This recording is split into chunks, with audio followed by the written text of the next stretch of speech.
Patan चिटामा via पुनः Gwalior junction with car arrived on platform number 3. यात्रीगण कृपया ध्यान दें, गाड़ी संख्या 19811। दोस्तों, जैसा आप समझ ही गए होंगे, इस समय हम ग्वालियर के रेलवे स्टेशन पर मौजूद हैं। ये स्टेशन एक ऐसा अभागा स्टेशन है जिसे उसका अधिकार कभी नहीं मिल सका। एनसीआर में शामिल होने के बाद तो इसकी दुर्गति का जो सिलसिला शुरू हुआ वो आज तक थमता हुआ नज़र नहीं आता है। कुछ हमारे स्थानीय जनप्रतिनिधियों की उदासीनता और लापरवाही और कुछ झांसी स्थित डीआरएम मुख्यालय की उपेक्षा, दोनों ही ऐसे कारण बने रहे जिससे ये स्टेशन मूलभूत सुविधाओं तक के लिए तरसता हुआ नज़र आता है। आज हम आपको 2015 में हुए एक ऐसे बेतुके निर्णय के बारे में बताने जा रहे हैं जिसका परिणाम आज 2026 तक भी न सिर्फ ग्वालियर रेलवे स्टेशन पर उतरने वाले यात्रियों को बल्कि रेलवे कर्मचारियों और प्रशासन को भी झेलना पड़ रहा है। एक डीआरएम की जिद और सनक ने प्लेटफॉर्म नंबर 2 पर ऐसा घाव दिया जो आज तक लोगों को परेशान करता आ रहा है। इस वीडियो में आज इसी बारे में विस्तृत जानकारी हम आपको देने जा रहे हैं। मुझे पूरा विश्वास है कि ये जानकारी मिलने के बाद आप भी हैरान रह जाएंगे कि एक अधिकारी की सनक किस तरह से पूरे स्टेशन को परेशानी में डाल सकती है। तो आप हमारे साथ बने रहिए। आइए पहले पूरा मामला समझ लेते हैं। जैसा कि आप जानते हैं कि ग्वालियर में हर साल ग्वालियर व्यापार मेला का आयोजन किया जाता है और ये मेला देश के प्रसिद्ध मेलों में शामिल किया जाता है। इस मेले में सैलानियों का मनोरंजन करने के लिए 1982 से रेलवे विभाग द्वारा भी एक बाल रेल का संचालन किया जाता रहा। मेला प्रशासन ने बाल रेल का संचालन करने के लिए रेलवे विभाग को एक अलग से ज़मीन का भूखंड दिया जिस पर रेलवे ने अपनी पटरियां बिछाईं और उस समय जो सैलानी वहां पर रेल का आनंद उठाने के लिए आएंगे उनके मनोरंजन के लिए एक प्रदर्शनी हॉल का भी निर्माण किया। साथ में वहां पर कुछ स्नैक्स वगैरह के काउंटर वगैरह भी खोले गए। शुरू में ये मंडप काफ़ी लोकप्रिय हुआ और मेले के प्रमुख आकर्षणों में से एक बन गया। लेकिन जैसा आप जानते हैं, समय हमेशा एक सा नहीं रहता। कभी कभी कुछ ऐसा भी हो जाता है जो किसी के बस में नहीं होता। ऐसी ही घटना बाल रेल के साथ हुई। दोस्तों, 6 जनवरी 2015 को ऐसा हुआ कि ग्वालियर व्यापार मेला में बाल रेल की चपेट में एक 5 वर्षीय बच्चा जिसका नाम राज था वो आ गया। जब तक ट्रेन रोकी जाती और लोग उस बच्चे को संभालते, बच्चा बुरी तरह से घायल हो गया था और स्थिति ये हुई कि उसके हाथ पैर काटने पड़े। इसके बाद सुरक्षा की कमी के चलते ट्रेन संचालन को अस्थायी रूप से रोक दिया गया। जो सहकारी समिति उस समय इस पूरे मंडप का संचालन करती थी उस पर मेला प्रशासन ने कुछ आर्थिक जुर्माना भी लगाया और अपने मंडप में कुछ परिवर्तन करके सुरक्षा जाली वगैरह लगाने को भी कहा गया। दोस्तों, जैसा आप जानते हैं कि जो मेला में बाल रेल चलती है, जो समिति के द्वारा चलाई जाती है, उसकी हेड पदेन रूप से जो डीआरएम होते हैं झांसी में, उनकी पत्नी हुआ करती है।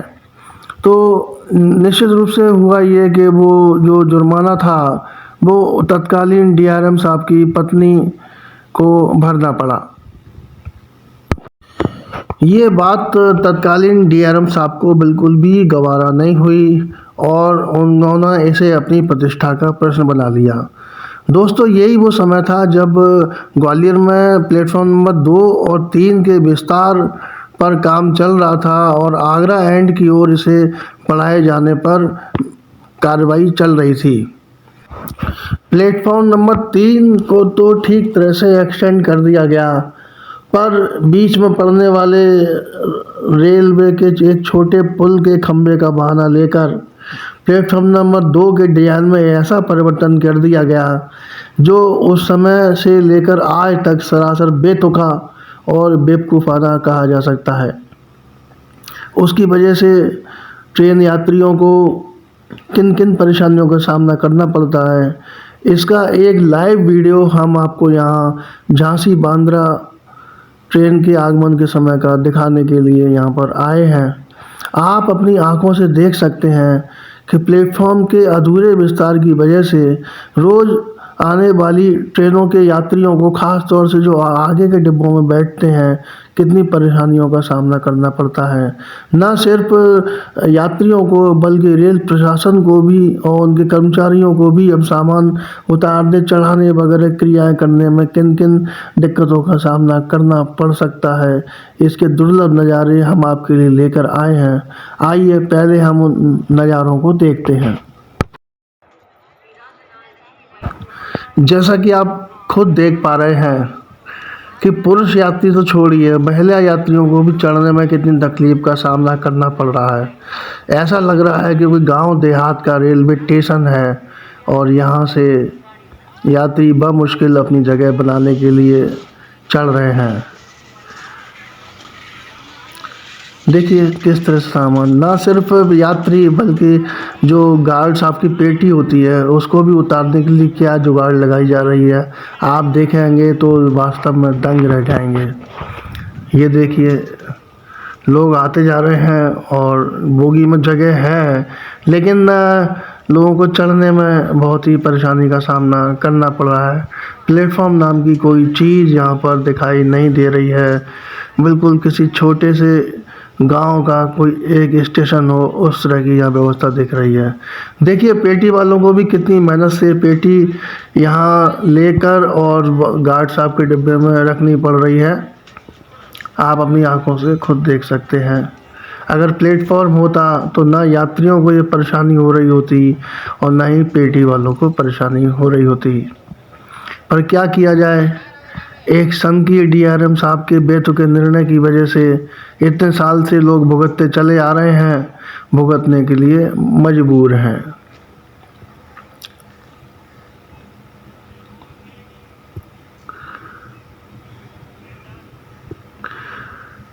नंबर 3 और नंबर 2 की बनावट में अंतर साफ साफ देखा जा सकता है।